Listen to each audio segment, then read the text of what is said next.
शिवाय नमस्तुभ्यं।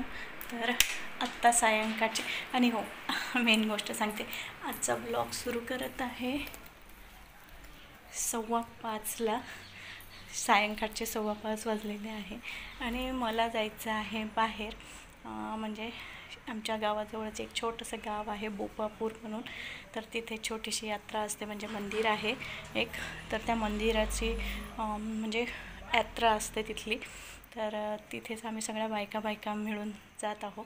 तर म्हटलं चला सायंकाळची वेळ आहे आणि ब्लॉग पण शूट होऊन जाईल आपला आणि तुम्हाला ते मंदिर दाखवलं जाईल। मेन म्हणजे खूप सुंदर मंदिर आहे आणि तिथे कशी एक प्रथा आहे खूप दिवसाची, खूप वर्षाची, की प्रत्येकाच्या घरी जेवण असतं आणि दुसऱ्या दिवशी मग म्हणजे एक दिवसाची यात्रा, दुसऱ्या दिवशी जेवण त्या मंदिरामध्ये, पूर्ण गाव जेवण, आणि जेवढेही पाहुणे येतात ना त्या गावामध्ये तर ते सगळे जेवण करून जातात। खूप छान असा कार्यक्रम असतो, खूप वर्षाची ही प्रथा आहे आणि मंदिर पण खूप सुंदर आहे। तर चला मंदिर दाखवते तुम्हाला। आणि आम्ही सगळ्या बायका मिळून वेळेवर ठरलं की चला जायचं का म्हणून, आणि आमच्या गावाजवळून खूप जवळ असं ते गाव आहे, पण आम्ही ॲटोने जात आहोत। तर चलो बोपापूर।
आपल्या नागोबाच्या मंदिरात असते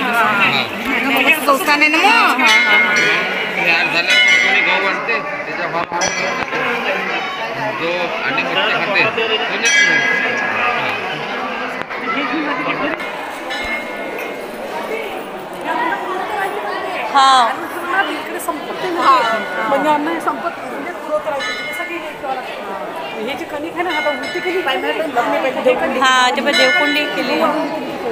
लग्न लागते कधी मग आज लागलं का मग लग्न? बरोबर झालं असेल ना ते।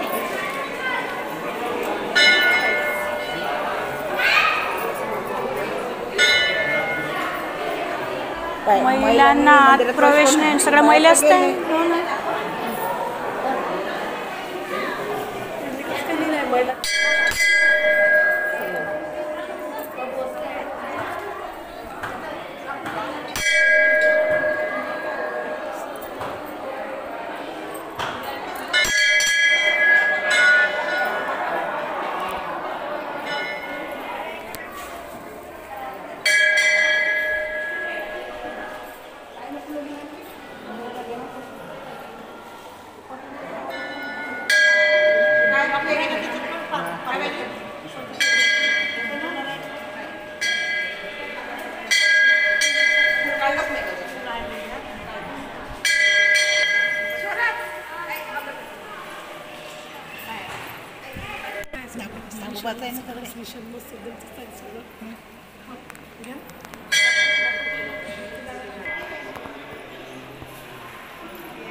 ₹450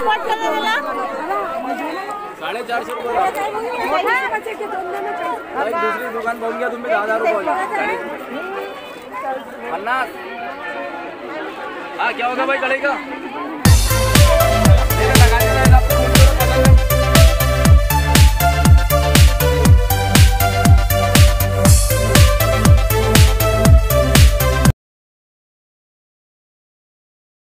तर फ्रेंड्स आम्ही आत्ताच आलो घरी आणि तर अशी ही यात्रा होती. मंदिर छान होतं, तिथला प्रसाद आणि मी आणलं माझ्यासाठी एक गंधाचा बॉक्स 5 कलरचे. यामध्ये 5 रंगाचे, यामध्ये 5 नाही 3 आणि 6 आहेत. 6 रंगाचे यामध्ये गंध आहे. तर हे मला पाहिजे होतं प्रसाद आणला. चलो आणि सगळ्या बायका मिळून गेलो होतो आम्ही होतो 9 जणी. तर अशा प्रकारे ही छोटीशी ट्रिप आजची. खूप मजा आली आणि मी ग्रुप फोटो काढलेला आहे तर तो तुमच्यासोबत शेअर करणार आहे. कोण कोण होतं. चला तर भेटू नंतरच्या न्यू ब्लॉगमध्ये. आजचा ब्लॉग मी इथेच संपवते. आय होप तुम्हाला हा पण छोटासा ब्लॉग आवडला असेल तर नक्की लाईक करा आणि सबस्क्राईब करायला विसरू नका.